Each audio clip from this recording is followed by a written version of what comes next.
Sotihoto Nama Budaya. Pada video kali ini berisi mengenai saya pribadi menjelaskan cerita kisah Buddha Gautama kepada orang tua saya dan tanggapan mereka mengenai cerita yang saya bawakan untuk mereka. Siddhartha Gautama atau sekarang kita panggil dengan Buddha yang ada di Vihara itu lahir pada tahun 623 sebelum Masehi. Dah lama kali di Taman Lumbini yang sekarang ada di India.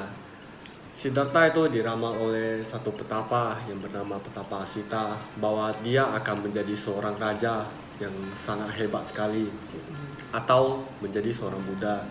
Nah, ayahnya kan seorang raja mah. Jadi dia pun cemas, dia mau ada penerus. Jadi dia pun tanya bagaimana cara supaya Pangeran Siddhartha itu dia tidak menjadi seorang Buddha. Nah, Petapa pun menjelaskan bahwa jangan sampai Pangeran Siddhartha melihat 4 hal, yaitu yang pertama orang sakit, orang tua, orang mati, kemudian seorang petapa.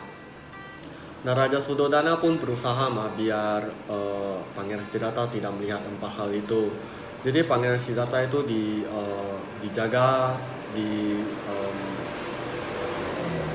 dibuat segala hal untuk membuat dia nyaman di istana, seperti buat dia 3 istana, buat dia 3 kolam dan lain-lain. Nah, dia pun tumbuh menjadi seorang yang sehat, dia pun cerdas, pandai, dan seorang yang baik hati. Nah, di umur 16 tahun pun dia menikah karena Raja Suddhodana menganggap bahwa kalau contoh dia sudah menikah maka dia sudah tidak akan berpikir mau jadi Buddha. Nah, kemudian setelah menikah pun Pangeran Siddhartha suatu hari meminta izin pada raja untuk melihat kondisi luar istana. Kan dia mau jadi raja berarti dia harus tahu rakyatnya gimana. Nah, setelah dia keluar pun dia pun melihat 4 hal tersebut, yaitu orang tua, orang sakit, orang mati, dan seorang petapa.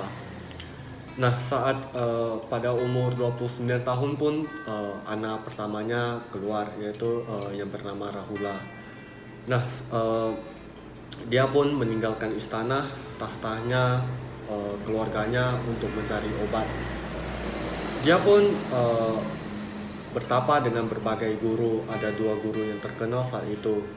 Tetapi dia masih belum mendapatkan jawaban. Jadi dia bertapa secara ekstrim, yaitu sampai tidak makan, mandi di air yang dingin, dan lain-lain. Nah, tetapi itu tidak berakhir dengan baik. Dia menjadi kurus kering dan lain-lain. Nah, dia melakukan hal ini sampai 6 tahun. Dia pun menjadi sangat kurus kering. Kemudian suatu hari dia mendengar ada suara syair dari seorang pemain musik.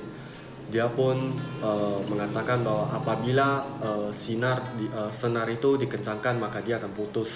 Kalau dia terlalu kendur maka suaranya hilang. Nah, Pangeran Siddhartha pas itu pun berpikir bahwa saya harus bertapa dengan seimbang biar saya dapat menemukan obat. Nah, dia pun pergi ke hutan Gaya, kemudian bermeditasi di bawah pohon Bodhi. Dia pun digoda oleh para dewa-dewa, tapi hatinya itu tidak goyah. Dia tetap ingin menjadi seorang guru yang menemukan obat tersebut. Nah, pada usia ke-35 tahun pun, yang sekarang kita merayakan Hari Waisak pun, dia pun menjadi seorang Buddha.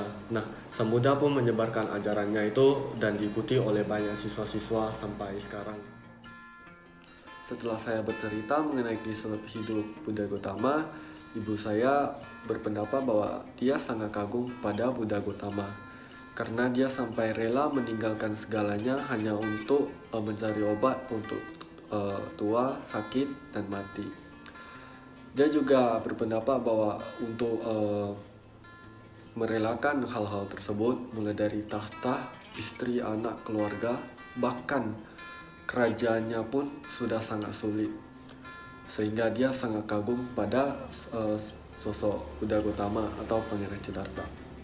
Sekian dari video saya pada kali ini. Saya tutup dengan Sotihoto Namo Buddhaya.